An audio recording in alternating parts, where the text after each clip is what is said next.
All right, here we go. The very same people who forced Joe Biden on us 4 years ago instead of Bernie are now telling us we got to dump him. Everybody needs to calm the F down. Biden's debate performance wasn't so horrible. And the Supreme Court's ruling on presidential immunity Monday isn't the end of the world. Possibly the end of our democracy, but it's not the end of the world.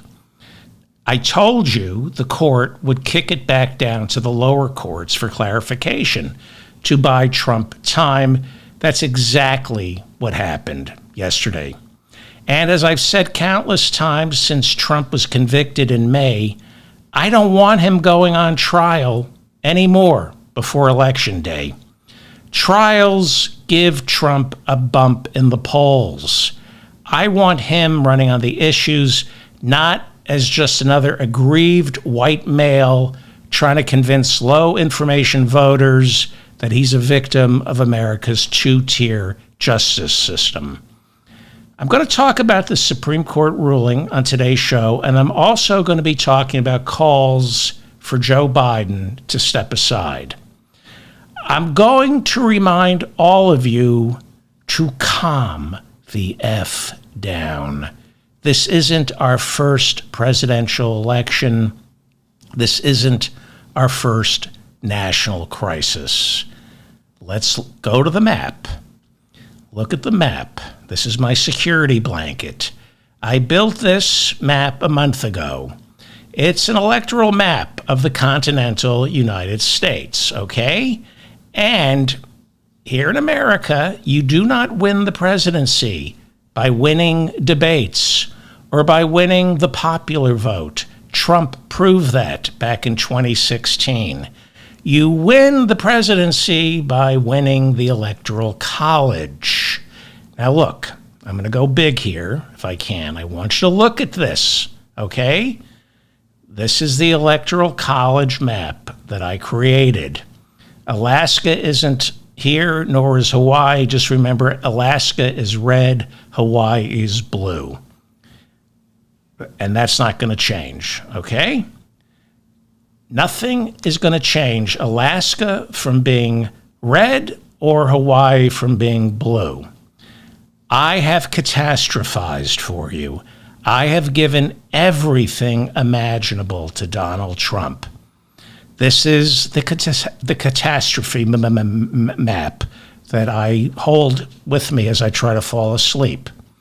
I am giving Nevada, Arizona, Georgia, North Carolina, Florida, Ohio. I'm giving them all to Trump. There are but 3 states that Biden needs to win: Wisconsin, Michigan, and Pennsylvania. Michigan Governor Gretchen Whitmer did not say Biden lost Michigan. She said, I don't know how that got spread, but she did not say after the debate that Biden just lost Michigan. In fact, Trump lost Michigan during the debate. And out on the campaign, he's losing Michigan. He is using the word Palestinian as a pejorative. He called Biden a Palestinian. He called Chuck Schumer a Palestinian, as though being a Palestinian is a bad thing. There's a large Arab and Muslim population in Michigan, as well as Arizona, and they are not voting for Donald Trump. During the debate, Donald Trump said he would let Netanyahu finish the job in Gaza, while Joe Biden is working around the clock trying to get a ceasefire. Joe Biden is going to win Michigan. He's winning Wisconsin, and he's winning Pennsylvania. Take a look at the map. When he wins Michigan, Wisconsin, and Pennsylvania, that's the game. Here, this is the final count. Joe Biden gets 270. Trump gets 268. You need 270 to win. Biden gets 270. Trump won't accept the results. Doesn't matter. This is the worst case scenario. Biden wins the Electoral College by 2. All the other states, all the other blue states you see on this map are set in blue. Nothing else is changing. Washington, Oregon, New Mexico, Colorado, Illinois, Wisconsin, nothing is changing, including Minnesota. Joe Biden's going to win, whether he knows it or not. Joe Biden is going to win this, so calm the F down and stop cannibalizing our own. This is what we tend to do in the Democratic Party. We beat up on our own. Can you imagine, had Bernie become president, what this party would have done to him? We had a debate watch party Thursday. It was a disaster. I'll get to that in a second. The debate was a disaster. The party was fantastic. I got to meet a lot of listeners and talk with some old friends. It didn't go well for my president, but it's not the end of the world. And let's be fair, you cannot control Donald Trump, and we can't control his voters and the propaganda machine propping him up. So we are tempted to turn on ourselves because that's the only control we have. Since we can't get rid of Trump, some of us decide to get rid of Biden. It makes some of you feel like you have some control. Knock it off. This is as bad as it's going to get for Joe Biden. Better to have the bad debate performance now than after Labor Day. Yes, you're being hit by a flood of bad news. Calm the F down. The court did exactly what we knew it would do on Monday. I'll explain why it's horrible. The court is horrible. It's the worst Supreme Court in, a century? But in the end, this ruling is no big deal. I'm not going to cast blame, but I am. None of this would have happened if some of you voted for Hillary back in 2016. This court, had Hillary won in 2016, this court right now would be a 6-3 majority for liberals, had Hillary won in 2016. All it took was fewer than 100,000 votes in 3 key swing states, and Hillary would have won the Electoral College. She won the popular vote. Was Hillary perfect? Compared to Bernie, not even close. Compared to Trump, yes, she was perfect. Is Biden perfect? Compared to Bernie, not even close. Compared to Elizabeth Warren, not even close. Compared to Trump, yes, he's perfect. I hosted my first Zoom watch party in more than a year on Thursday. Now, there's a reason I stopped doing these Zoom meetups. I had built, some of you know, I had built a community of about several hundred people, about 200 or 300 people. We did benefits. It was a mutual aid society where we try to help people in the community who were struggling financially. We had discussion groups, and I kept it going for more than 2 years. And when it got too big for me, I needed help. And some of the people who said they would help me destroyed it.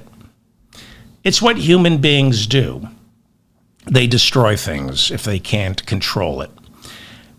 And it's really easy to break things. I learned that watching my Zoom community fall apart. It's really easy to be a wrecking ball, to stand off to the side and tell me what I'm doing wrong. Not so easy to build something and then keep it going. And I failed. I couldn't keep it going.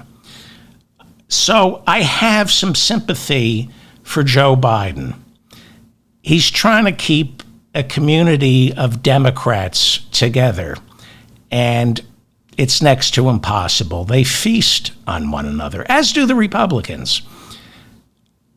Now, I think I have all the solutions. We all think we have the solutions, but when you have to work with other people and try to get them to walk in your direction, it's next to impossible. There are a lot of Joe Manchins in everybody's community. There are a lot of Kirsten Sinemas in everybody's community. And there are a lot of people right now trying to destroy Joe Biden from within. And it's a miracle that he was able to pass as much legislation as he has, considering what he's up against, not just from the Republicans, but from his own party.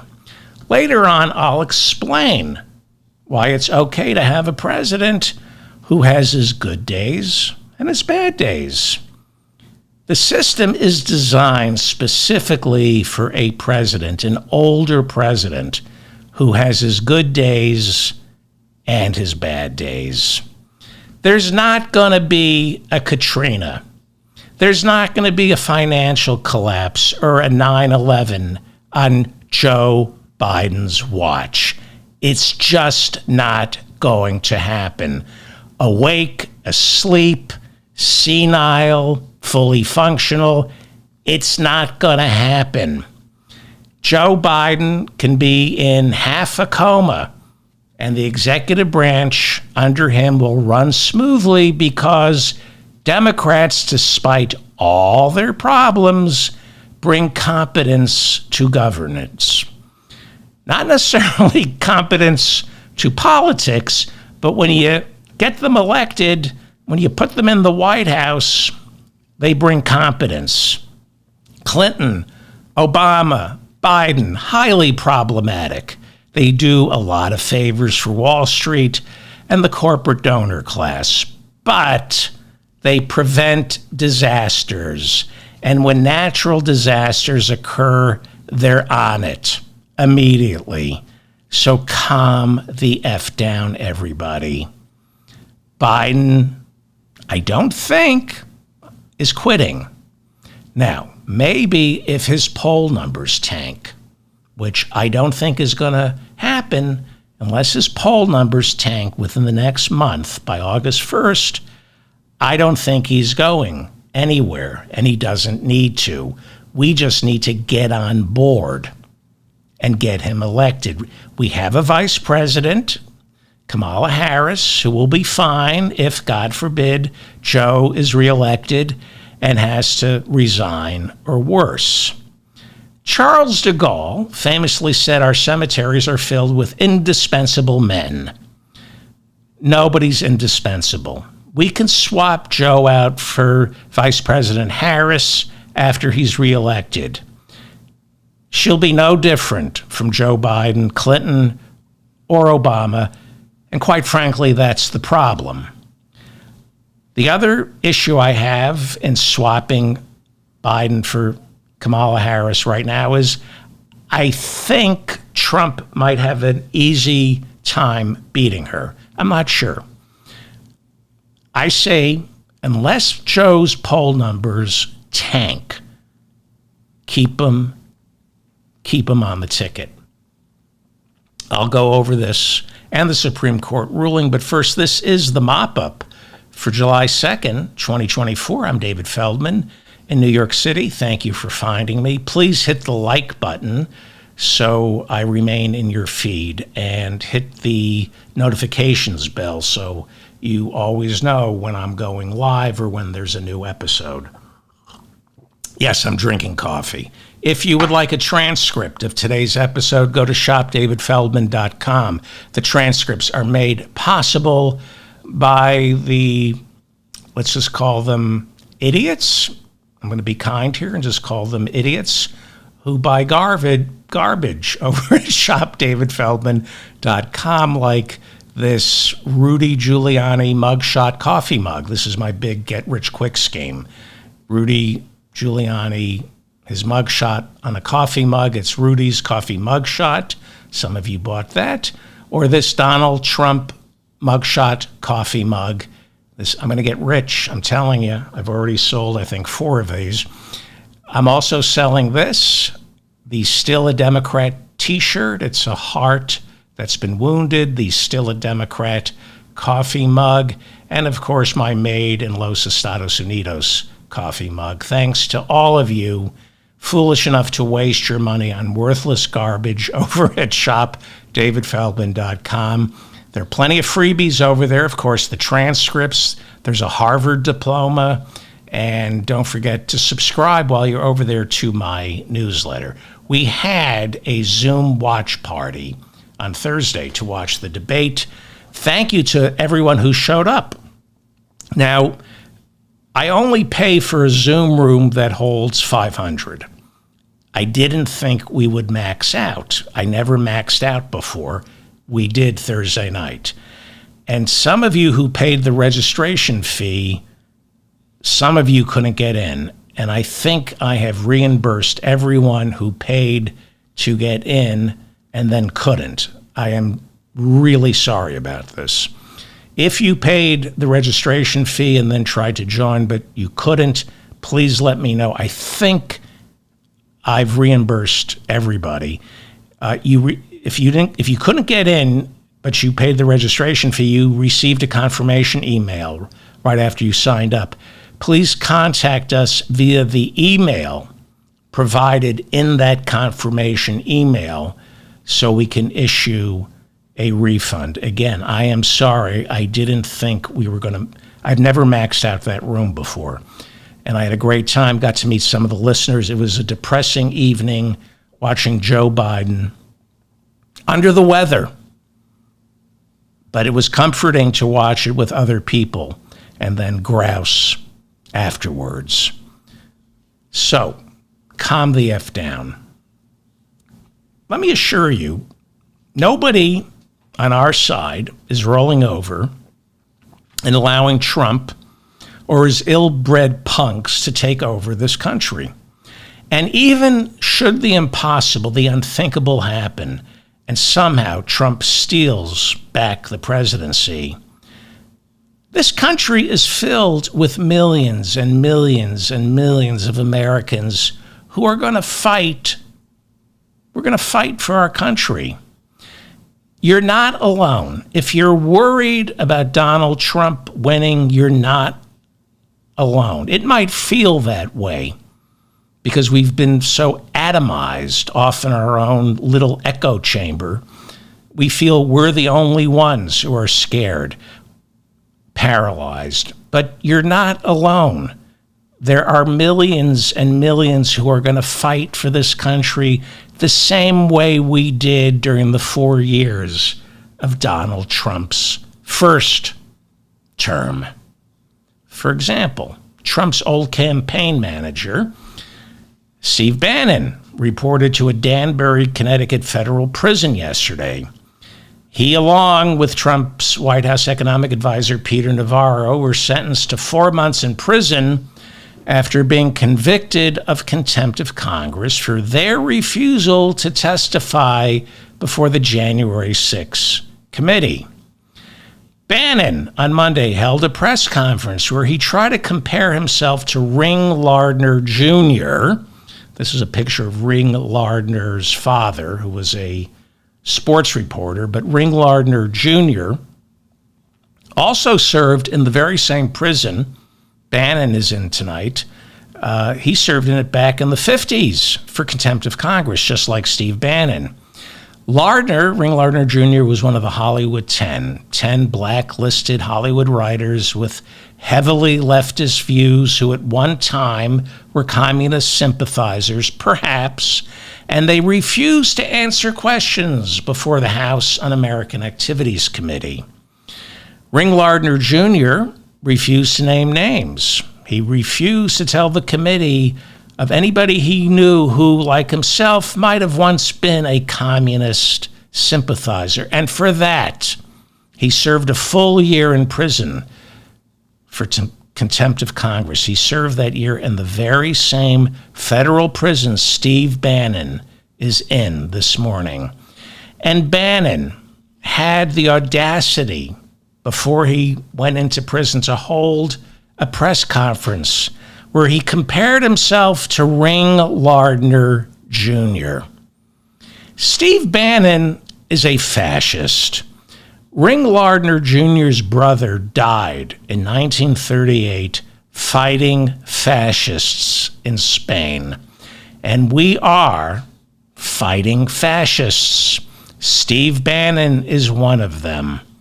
Here is Bannon trying to compare himself to the leftist hero Ring Lardner Jr., who, when he was no longer blacklisted, went on to write the movie MASH. If you think you're alone, if you think we're going to roll over and let Trump destroy this country, watch Steve Bannon and Marjorie Taylor Greene, and right behind him, Bernard Kerik, police commissioner under Rudy Giuliani, who did, 3 years in prison. Watch Steve Bannon try to give his farewell press conference before going into prison as he compares himself to Ring Lardner Jr. Folks, if it took me going to prison, because remember, the reason I chose Danbury, I asked for Danbury for a very specific reason.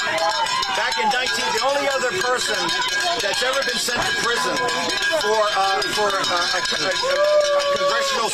congressional subpoena, not going to a house subpoena for contempt, held in contempt, was Ring Lardner Jr. Back in the 1940s, during the House Un-American Activity investigation. Columbia Studio fired him, because of his political beliefs. And then he was found guilty. They sent it to the DOJ. He was sent to prison. He was sent to this prison. That's why I requested Danbury, because there's no difference in his fight and in our fight. I'm a political prisoner of Nancy Pelosi. I'm a political prisoner of Merrick Garland. I'm a political prisoner of Joe Biden, the corrupt Biden establishment. See how this is going to work? See how this works if these fascists take over? You're not alone. Okay? Steve Bannon went to prison, and the last thing he heard on the outside was criminal fascist. And that's what he has to remember for the next 4 months. Okay? You're not alone. We're not going to roll over. We didn't roll over when Trump won in 2016. And we're not going to roll over again if, God forbid, the unthinkable happens. Thursday night's debate, where CNN platformed Donald Trump and allowed him to spew lies without correcting him once, was watched by 50 million people. That's according to Variety. Actually, it was watched by fewer than 50 million people.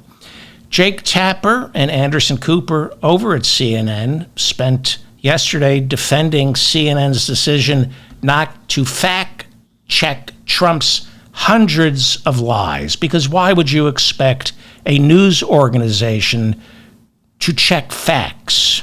They said it was Biden's job to correct those lies. No, it is beneath the President of the United States to have to take on what is commonly referred to as the Gish Gallop, where your opponent, Donald Trump, is free to just spew one lie after another with impunity because the moderators refuse to do their job. Every single thing that Trump said was a lie. It was the height of irresponsibility to put it on Joe Biden to fact-check those lies. CNN once said it learned its lessons from 2016 and that it wasn't going to platform fascists, lying fascists like Donald Trump. You might remember during last year's town hall on CNN, I think it was Caitlin Collins, I think that's her name, she tried to correct some of Trump's lies. She tried. Dana Bash and Jake Tapper didn't even try. Not once. Candy Crowley, formerly of CNN, corrected Mitt Romney's lies back in 2012 when Barack Obama debated Romney. Bash and Tapper never even tried, because that was the deal, to get Trump to agree to come on their struggling network. So congratulations, Jake Tapper and Dana Bash. You were loyal corporate foot soldiers. CNN got in their 4 commercial breaks and made some money for Discovery, their corporate owner. Good for you, Jake Tapper and Dana Bash. The Financial Times reports that despite drawing in fewer than 50 million viewers across 17 different platforms, that CNN debate was thankfully one of the least watched presidential debates in American history. I don't even think Joe Biden was watching it. It drew an audience that was 35% smaller than the audience they had for the first Biden-Trump debate back in 2020.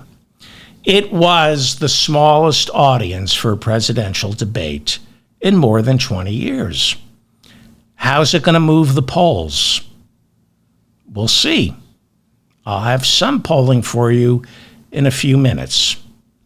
Instead of talking about Trump's mountain of lies that were left unchecked by Jake Tapper and Dana Bash, all anyone could really talk about immediately after was how old Joe Biden sounded, how old he looked.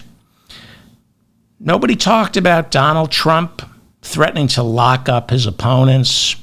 Nobody talked about how Donald Trump said he would let Netanyahu finish the job in Gaza, or how he would round up millions and millions of undocumented immigrants and ship them out of this country. No, all anybody talked about was how old Joe Biden looked and sounded. The New York Times the next day said in an editorial that it's time for Joe Biden to step aside.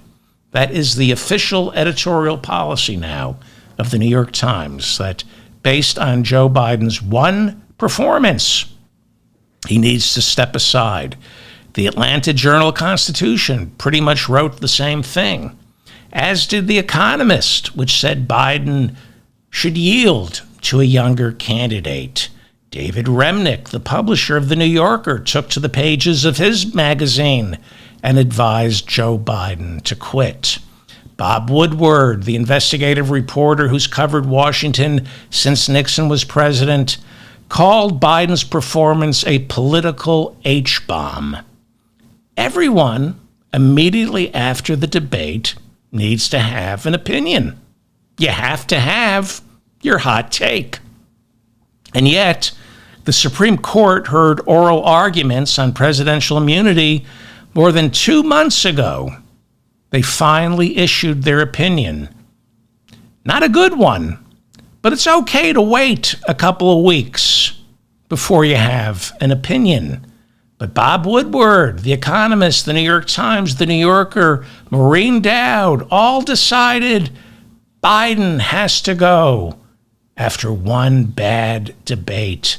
The Wall Street Journal accused Democrats of ignoring all the warning signs that Biden was deteriorating months before the debate. Bernie Sanders and Congressman Jamie Raskin admitted, yeah, Biden didn't have a good night. Bernie said Biden, quote, was not terribly articulate, to say the least. That's true. Jamie Raskin said Biden will not be replaced, but intimated the conversation is being had. Yes, there should be this conversation, not this hysteria. And like I say, if the polls have cratered by August 1st, then it's time to talk about a replacement. But we may not see the cratering that everyone's predicting.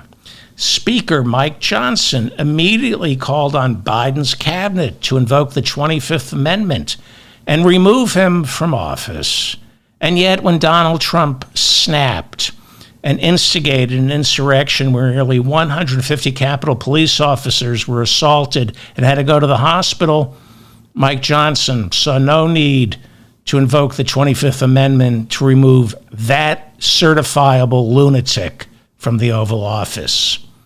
Panic set in as everyone needed a hot take after one bad debate performance. Axios reported that 60% of all voters in a new poll want Joe Biden replaced after the debate. But how many want Trump replaced after the debate? They didn't tell us that, or at least it's not in the headline. Thankfully, the Philadelphia Inquirer's editorial page came to the defense of Biden by saying that after that debate, it's clear to anyone who watched that it is Donald Trump who should be leaving the race. So, are Democrats going to fight for their party, or are they going to roll over? I like to think they're in panic mode right now, but eventually they're going to realize that Joe Biden is not quitting. He's staying in the race. As for now, as the Financial Times reports, Democrats are pondering the unthinkable, getting rid of Biden. But here's an idea. Instead of pondering the unthinkable, get to work on pondering him reelected. Let's wait a month and see how bad the polls are. Biden's performance last Thursday was disheartening. I'll have more to say on whether he needs to step aside later on this week. Let me just say this, and then I want to get on to the Supreme Court ruling.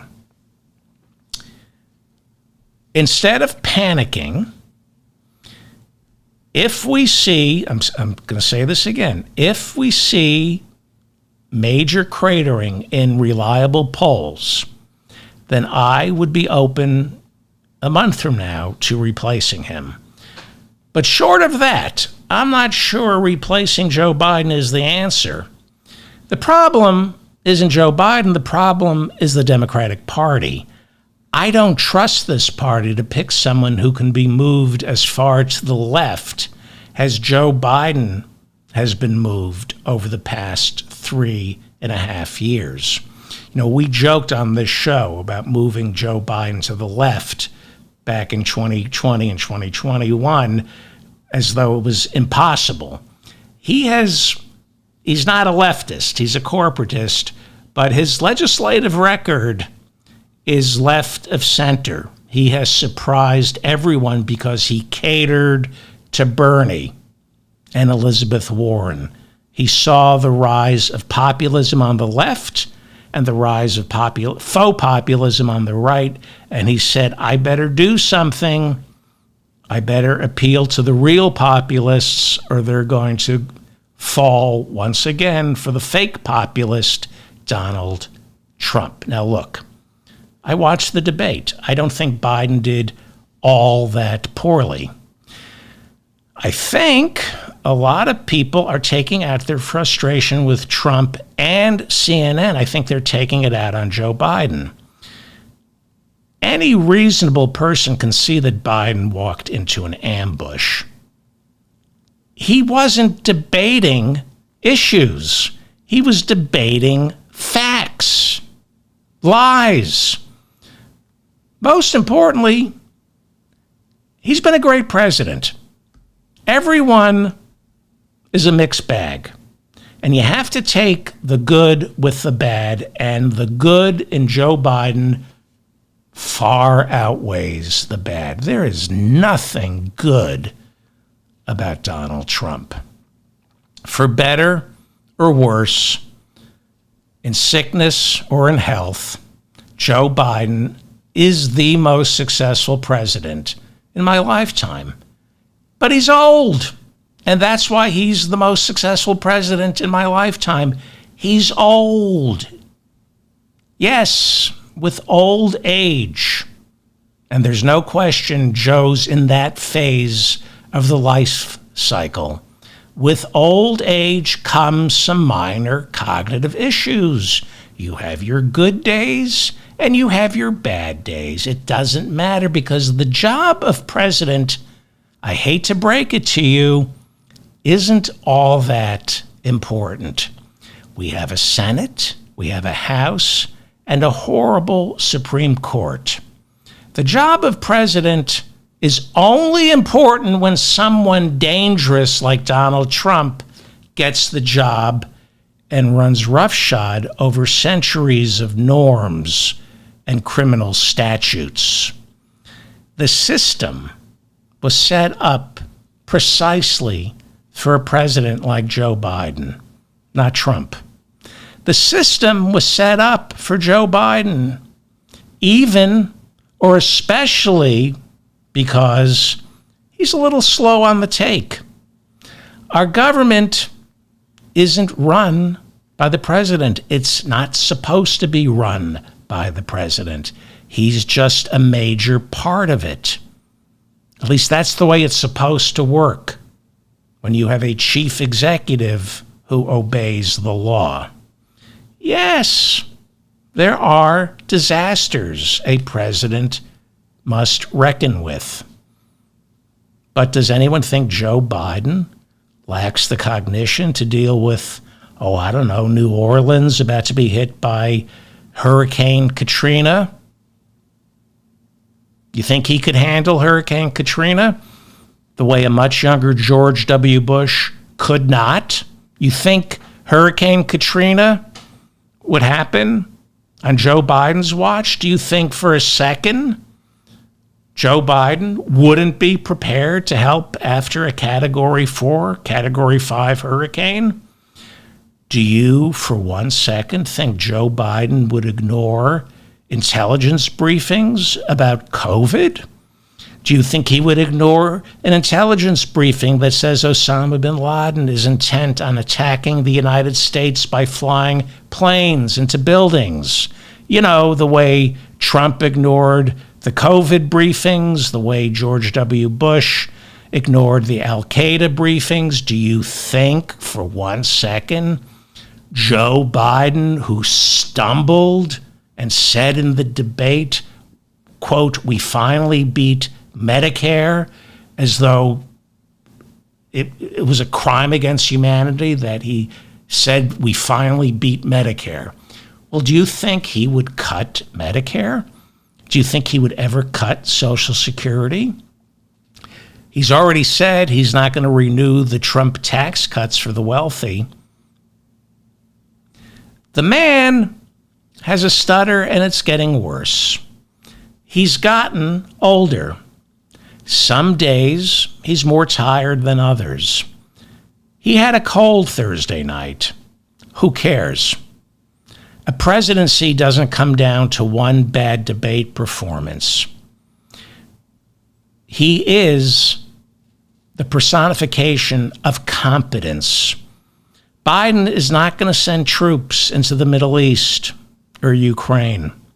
He did not botch the exit from Afghanistan. It's one of the best decisions of his presidency, pulling out.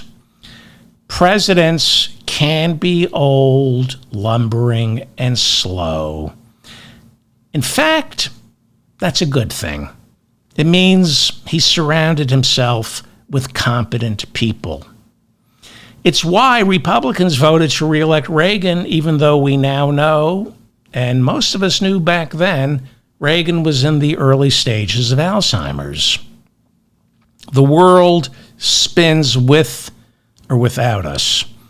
The presidency shouldn't be so important that we need someone working the Oval Office 24/7, touching everything, questioning everyone. One of the reasons Jimmy Carter, God bless his soul, one of the reasons he was considered, let's say, a failed president is because he never learned how to delegate. When he was president, he didn't trust people.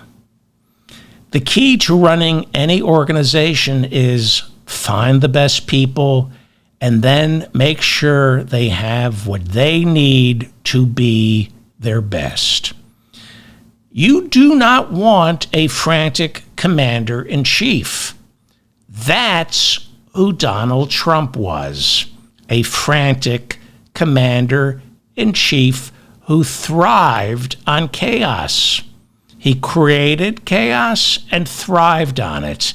He would give out orders, then retract them. He would give out 3 separate orders that countermanded the other one to 3 different people. He would play all his staffers against one another so only he could be in charge, the divide and conquer type of boss. We've all had that, where if I get everybody working against one another, there'll be chaos and I can step in and be the savior. That's how Trump ruled. And that's why he accomplished nothing other than cutting taxes for the wealthy and adding $8 trillion to our debt. And truth be told, he didn't cut taxes for the wealthy. Then Speaker of the House, Paul Ryan, cut taxes for the wealthy. Trump accomplished nothing other than killing 1 million Americans because of his botched COVID response. Every week was supposed to be Infrastructure Week with Donald Trump. Never happened. Joe Biden, bipartisan infrastructure bill. Are you driving down the highways? Do you see all the repair work? Do you see the signs that Ted Cruz wants taken down? Repair work thanks to the Bipartisan Infrastructure Act.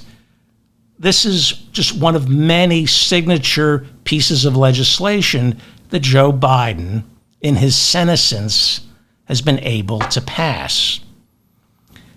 That 3 a.m. proverbial phone call is garbage. Remember that? Who do you want picking up the phone at 3 a.m.? Remember those commercials? I think it was when Obama and Hillary were running for president, McCain was running for president. Who's going to be able to answer the phone at 3 a.m.? There is nothing a president is going to be told at 3 a.m. that can't wait another 12 hours. I hate to break it to you. It's not that important a job, especially if you're running a tight ship. The 3 a.m. phone call is horseshit. Now, you might remember the war criminal George W. Bush ignored intelligence briefings, which resulted in 9/11. He wasn't back at the White House until 12 hours later. Remember, he was told by Andy Card as chief of staff, America is under attack, and he sat for 7 minutes? And continued to read My Pet Goat with the school children. Why? Because the president isn't that important. George W. Bush wasn't back at the White House until about 12 hours later. He was flying around the country, terrified that he was going to get shot out of the sky. We had war criminal Dick Cheney in the Situation Room. The job of president isn't important. It's only important when the president breaks the law, when the president lies his way into a war, or tries to trade arms for hostages and fund the Contras in Nicaragua, or when he tries to steal an election. The job of president is only important when he abuses the power that comes with the job. The job is only important because of the proactive damage a bad president like Ronald Reagan, George W. Bush, and Donald Trump can do. But when you have a responsible statesman like Joe Biden, the ship of state runs perfectly fine, and it can ride out the storms without even waking the captain at 3 a.m. Wars are not declared overnight. It takes months, if not years, to mobilize our troops and to start a war. There's no such thing as a surprise attack. 9/11 was a surprise attack because George W. Bush, the war criminal, didn't read the intelligence reports. We knew that Putin was going to invade Ukraine. Benjamin Netanyahu didn't know Hamas was going to invade Israel. If you're incompetent, like Benjamin Netanyahu or George W. Bush, if you're not a statesman, yeah, mistakes, big fatal mistakes are going to happen on your watch. But when you have competent leaders, this doesn't happen. This idea of a ticking time bomb where a president has 24 hours to dismantle it, that works fine in movies. It's not real life. So calm the F down. Should the stock market plunge, if the economy craters due to unforeseen circumstances, going slow and steady is good. What we need right now, this late in the game, with 4 months left, what we need right now is to get Joe Biden reelected by any means necessary, as long as it's legal. We need the Democrats to win the House and keep the Senate. Then you have Joe Biden, Chuck Schumer, and Hakeem Jeffries running the show.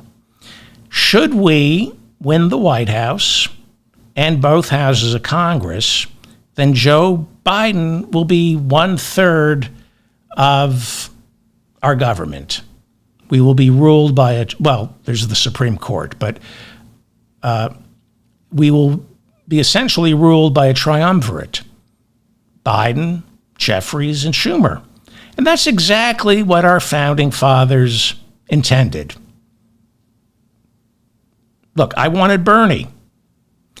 And Bernie has done a great job moving Biden more to the left, a little to the left. It took a lot of effort to get Joe Biden on board a lot of left-of-center policies, expanding the child tax credit, forgiving student debt, the eviction moratorium, and hundreds of others of executive orders protecting our environment and taking on the gun lobbyists. He's got a Supreme Court that has reversed some of those executive orders.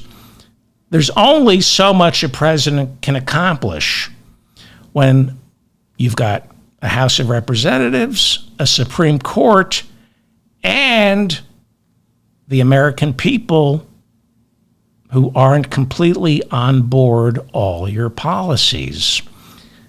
Pay attention to the polling. Look at what and who the American voter is. Unfortunately, we have a problem with the American voter. So I don't trust the Democratic Party to find the right replacement for Joe Biden. And even if they did find the right replacement, I don't trust this Democratic Party to get fully behind that candidate. There are way too many ambitious millionaires and billionaires running the Democratic Party who could write out another 4 years of Donald Trump. They don't have that much to lose. It's a little late in the game to realize Joe Biden is slowing down. We all knew he was slowing down 4 years ago. It doesn't matter. Are you going to destroy Grandpa or lift him up? I say lift him up. He's been in Washington for more than 50 years. He knows how things get done. Lift him up. Fight harder for him. unless it's August 1st and this thing is imploding. As much as I would like a woman and a person of color to get elected president, I'm not sure Kamala Harris can beat Trump. Maybe she could. Maybe. I don't know. And right now, it may not be the best time to find out. The Democratic Convention starts August 19th. Okay, so what is that, 5 weeks away? 6 weeks away? We will see a lot of polling between now and then to determine how bad the debate performance actually was. Now, the only way Biden steps aside is if he wants to.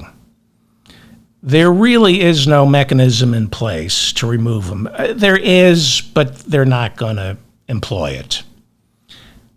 Let me repeat. This is, I think, the most reasonable response to Thursday night's debate that you're going to hear. Don't get rid of Joe. Fight harder for him. But if a month from now we see polling that says he's not going to win, I will be the first one to say, let's thank him for his service and figure out a way to replace him. Now, the smartest move, if it gets to be this bad, and I don't think it's going to happen, I think voters know what the stakes are, and I think they're very forgiving. And most Americans didn't even watch the debate. The smartest move, if he has to go, would be to resign the presidency before the convention and crown Kamala president at the convention. You know, had Bill Clinton done that before he was impeached, Al Gore, if he just quit and let Al Gore become president, I suspect Al Gore would have beaten George W. Bush in 2000 when he was running for re-election. This is America, though. That doesn't happen. Macron in France just called a snap election. That's been a disaster. Prime ministers come and go in Great Britain. Here in America, our presidents cling to power, and they don't go to prison. Trump will be the first, hopefully. Again, the polls. I know a lot of my listeners say don't pay attention to the polls. Well, here's an example of why you need to follow the good polls. A new Morning Consult poll taken right after the debate. It's a poll of 10,679 registered voters, shows Trump up by 1. Now, yes, there are polls showing a 10% jump in Democrats who think Biden should quit. Yes, there's a poll that I showed you that says 60% of voters think Biden should drop out. But that doesn't mean they're not going to vote for Biden come November. People are in a state of panic. I'm not.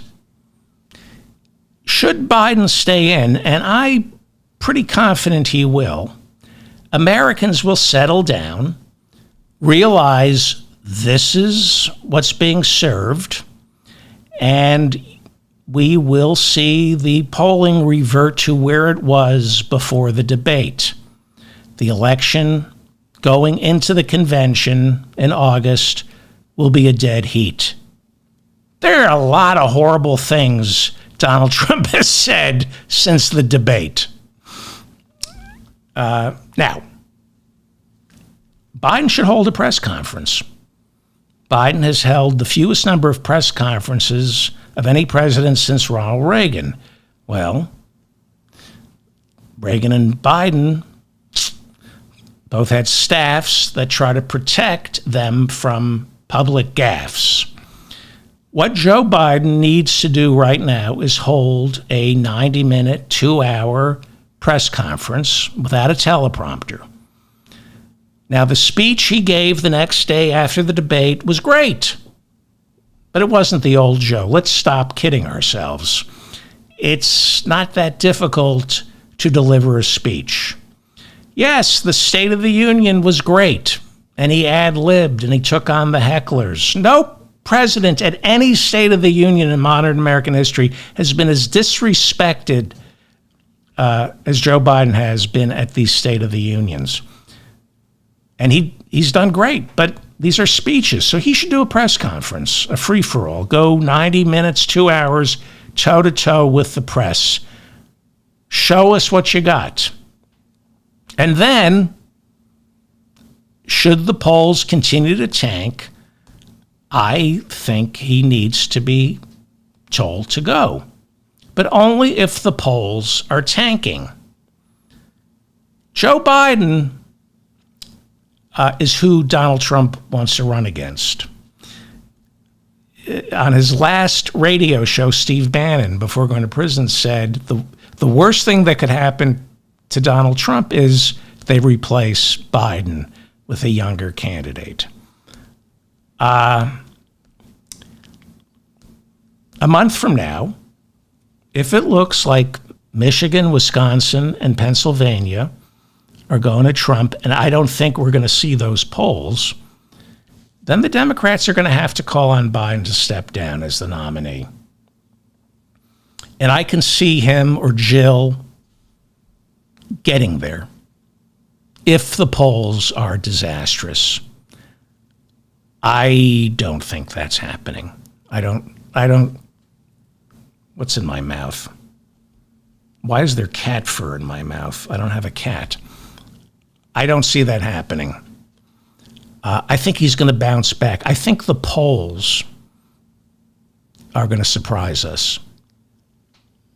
I could be wrong. Now, look, I was wrong. I said we were going to be mocking Donald Trump's performance. Look, the election is 4 months away. Right now, there are no good choices except for one: Biden over Trump. Give it a month.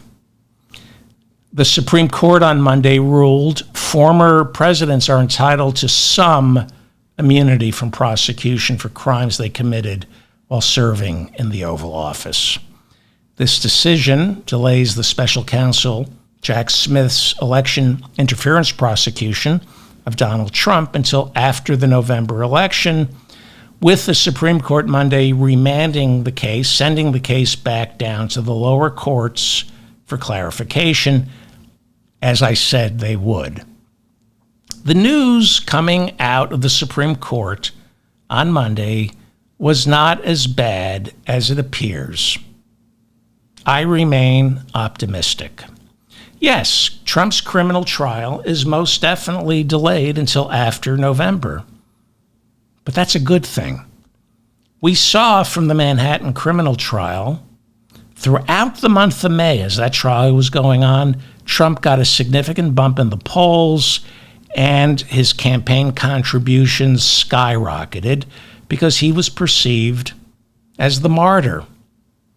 As much as I want Donald Trump locked away for life, reality on the ground is Joe Biden has a better chance of beating Trump when Trump has to run on the issues, not as a victim. The court has opened the door for an evidentiary hearing inside Judge Tanya Chutkan's Washington, D.C. courtroom sometime before the election, when prosecutors will have to present their case, present their evidence, in order to prove all the crimes they have charged Trump with were in no way related to his official capacity as president. If they hold this evidentiary hearing in October, it could prove embarrassing for Donald Trump. That's essentially the gist of Monday's ruling. A president does not enjoy, according to the court, absolute immunity from criminal prosecution after they leave office. The court ruled that an ex-president can be tried for unofficial acts that were criminal that he committed while president. And there was some good news for Joe Biden in the Supreme Court ruling. The court said that a former president cannot be prosecuted for failing to enforce the law. As recently as Sunday, Republican Senator Lindsey Graham warned that the criminal prosecutions of Donald Trump opened a Pandora's box, and that when Biden leaves office, he should be prepared to be tried in a criminal courtroom for failing to enforce laws that prevent migrants from sneaking over the border.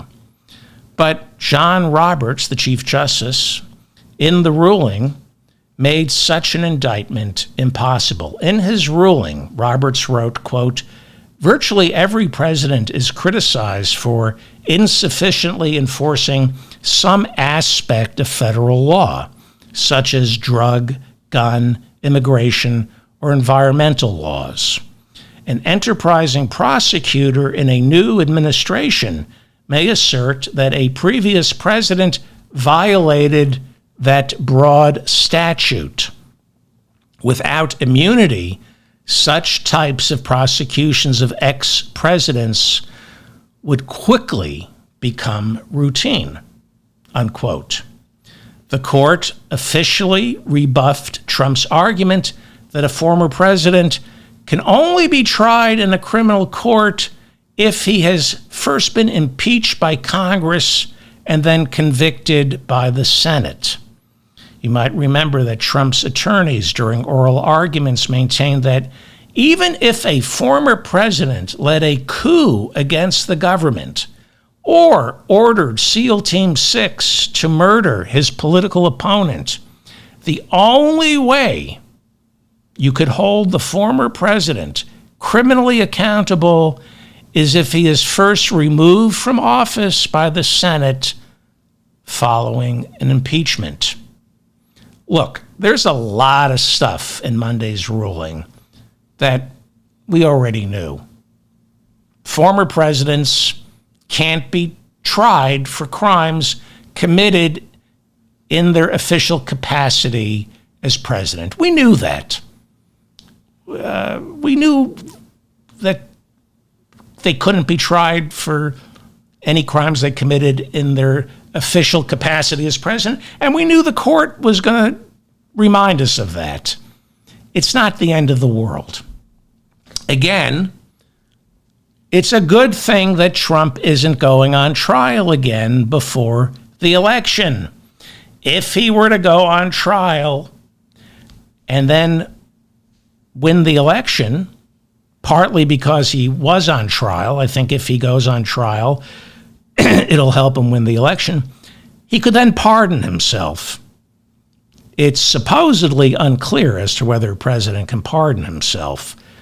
But how do you think this court would rule a year from now on whether a President Donald Trump can pardon himself? Of course, this court would rule that President Donald Trump could pardon himself. If you want Donald Trump behind bars, the way I do, there's only one way to accomplish that, and that is beat him first at the ballot box. This majority in the court never wanted Donald Trump on trial during the lead up to the November election. We all know there was no need for the court to take this case. There was no need for clarification from the lower courts. There was no need to take the case, and there was no need to kick it back down for clarification. Monday's ruling created busy work. The court just wants to spin the wheels of justice until after the election when, if Biden is reelected, the trials will resume, or if Trump is elected, the trials will be suspended after Trump orders his Justice Department to drop all the charges, and then he will issue himself and his defendants, his co-defendants, a blanket pardon, whether that pardon is legal or not. The only way to lock this monster up is to beat him at the ballot box. Supposedly, Monday's ruling by the Supreme Court should have no bearing on the Fulton County RICO trial. Although this Supreme Court could probably find a way to block Fani Willis's prosecution of Trump should he somehow find his way back into the Oval Office.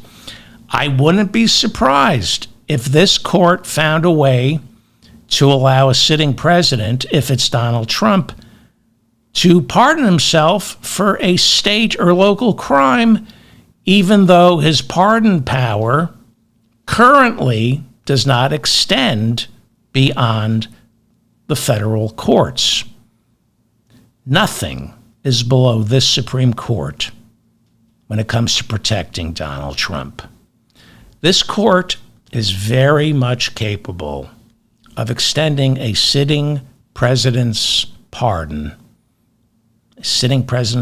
power all the way down to the states.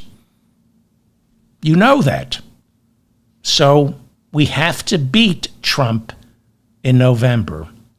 We know everything Donald Trump has been charged with by the special counsel had zero relation to his official duties as president, as outlined in Article 2 of the Constitution. But Monday's decision by the court had nothing to do with the Constitution or the law. It was all about buying time so the American people decide in November whether Trump should stand trial. The Supreme Court politicized the trial. It's quite simple now. If Trump loses in November, he stands trial. If he wins, he doesn't stand trial. All thanks to the Supreme Court. Monday's ruling had nothing to do with Trump's guilt or innocence.